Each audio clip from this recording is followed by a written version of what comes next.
and you don't get that job. Yep. You know, you might be going for a promotion, you think you're deserving of it, but it goes somewhere else. And how do you deal with that? What advice would you have for someone to deal with? It's a good question. I've had a couple of those in my career where I thought I was ready.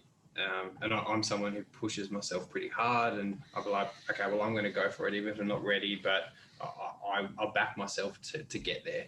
And there's been a couple of instances where I threw my head in the rink and I thought I was ready, and then the feedback came as like, no, not now. No, you need to do something else, or no, you're not ready for this now.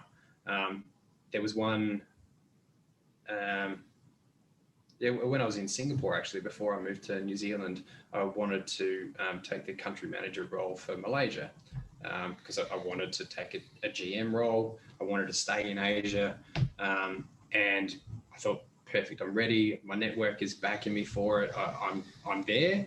And the feedback came as like, no, you're not right for this now. You're not ready. And I was gutted.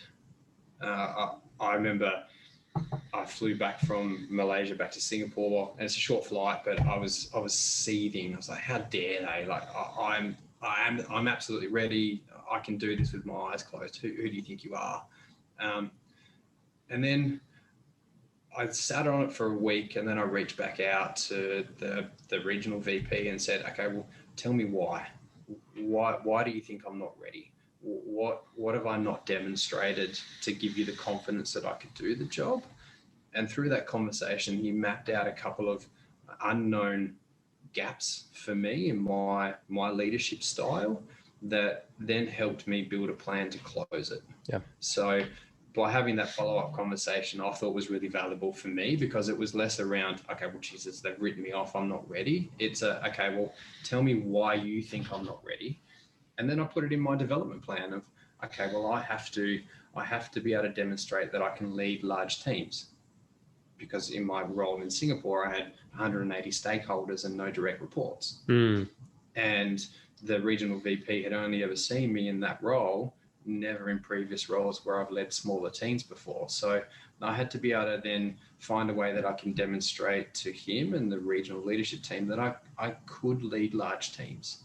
So then I found ways that I could get myself involved in sort of cross-country initiatives where I could help lead teams, I could help shape the development of people, which then helped open doors to move to New Zealand. So but it was just literally having that conversation of, okay, well, tell me why I didn't get it. I want to know more. Yeah. But it was hard. I think it's that's great advice.